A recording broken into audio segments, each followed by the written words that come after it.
В эфире новости, в студии Анастасия Кобызева. Здравствуйте. Вот главные темы. Михаил Мишустин призвал не допустить скачков тарифов на электричество в ДВФО. Как будут учиться школьники в новом учебном году? Рекомендации Министерства образования в этом выпуске. Сыр, который любит вся республика. Сможет ли предприятие АММА увеличить объемы производства?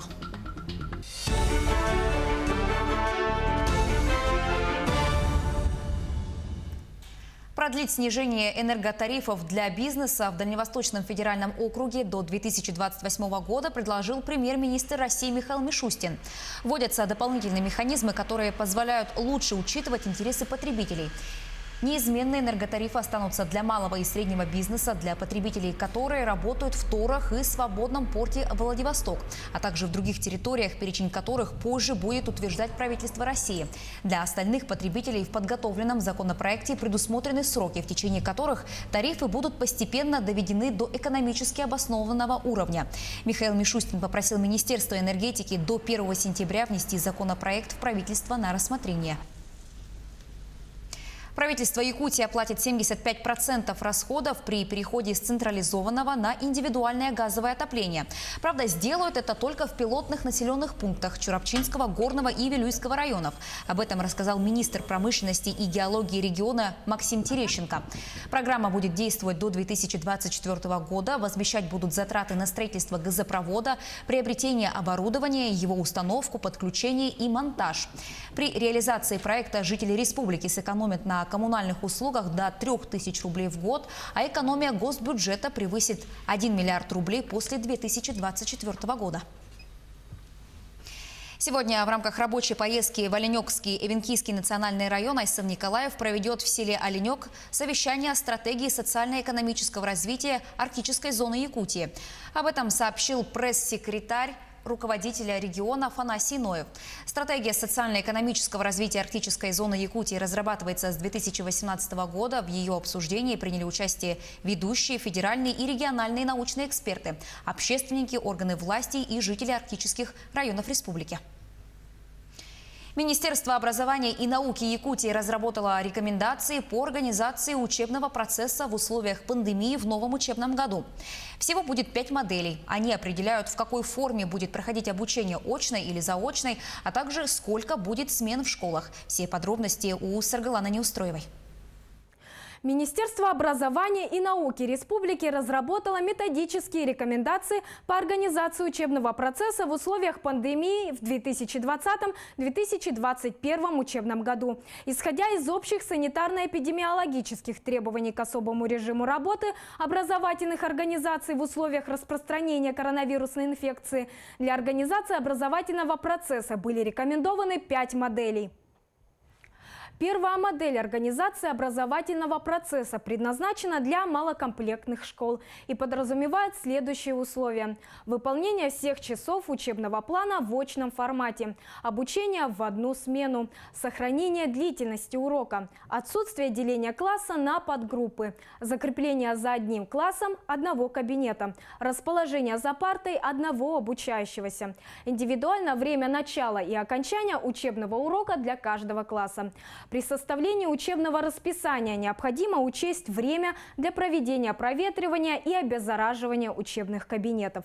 Вторая модель предусматривает переход односменных школ на двухсменный режим и подразумевает следующие условия: обучение в 2 смены, возможно сокращение длительности урока, деление класса на подгруппы, которые обучаются в разные смены, закрепление за одним классом одного кабинета, расположение за партой одного обучающегося, индивидуальное время начала и окончания учебного урока, возможно реализация внеурочной деятельности в дистанционном формате. Третья модель сочетает очно-дистанционные формы в 2 смены и подразумевает следующие условия: обучение всех классов в 2 смены, возможно сокращение длительности уроков до 40-30 минут, деление класса на подгруппы, которые обучаются в разные смены, закрепление за одним классом одного кабинета, расположение за партой одного обучающегося, индивидуальное время начала и окончания учебного урока, возможно реализация внеурочной внеурочной деятельности в дистанционном формате с проведением очно-промежуточной аттестации. Четвертая модель разработана для больших школ с обучением в очно-заочном формате в 3 смены и подразумевает следующую организацию учебного процесса. Очное обучение для 1, 2, 9 и 11 классов в 3 смены. При этом на дистанционный формат обучения переводятся: в 1 классе предмет физкультура и часы внеурочной деятельности. Во 2 классах предметы физкультура, ИЗО, технология, музыка, а также 5 часов внеурочной деятельности. В 9 и 11 классах очно преподаются основные предметы – русский язык и математика, а также другие фундаментальные предметы, по которым обучающиеся проходят государственную итоговую аттестацию. Следующие условия. Сокращение длительности уроков по 40-30 минут. Закрепление за одним классом одного кабинета. Расположение за партой одного обучающегося. Индивидуальное время начала и окончания учебного урока. 5-я модель также разработана для больших школ с возможностью сочетания очного и дистанционного обучения в 3 смены и подразумевает следующие условия. Обучение в 3 смены, деление класса на 3 подгруппы, смешанное обучение очное и дистанционное во всех классах, сокращение длительности уроков до 40-30 минут, закрепление за одним классом одного кабинета, расположение за партой одного обучающегося, индивидуальное время начала и окончания учебного урока. При организации дистанционного обучения должны соблюдаться следующие требования. Непрерывная работа с изображением на мониторе, экране устройства и использование компьютера не должна превышать допустимое время, в среднем составляющее порядка 20 минут. Электронное обучение может осуществляться офлайн или онлайн с помощью дистанционных технологий. Электронное обучение офлайн реализуется через задание автоматизированной информационной системы «Сетевой город», самостоятельное изучение учебного материала с помощью учебников, кейсы, электронные образовательные платформы, цифровые ресурсы. В хозяйствах Якутии сезон большого молока. Предприятие АМА продолжает заниматься заготовкой и переработкой сельхозпродукции и производит амгинский сыр, который пользуется большим спросом в республике. Здание сыродельного цеха построили в 2011-м. Амгинские сыровары пока не намерены переходить на сыры промышленных технологий.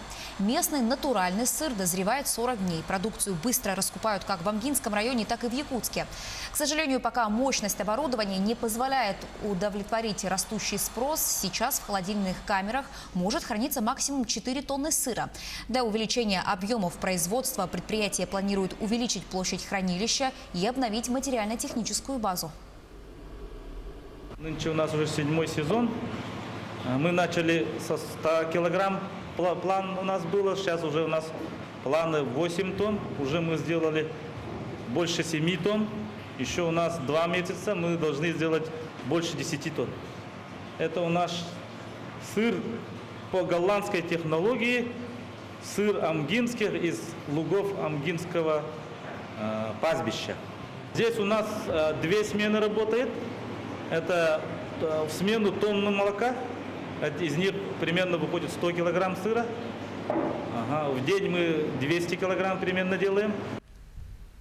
Сегодня во всей России отмечают медовый спас, а об уникальных свойствах этого продукта знают все. Мед укрепляет иммунитет, дает силы и сохраняет молодость. Наша съемочная группа прямо сейчас гостит у Анатолия Гаевого, пчеловода с 37-летним стажем. Наш корреспондент Агафья Гоголева на прямой связи со студией. Агафья, добрый день. А в чем особенность якутского меда?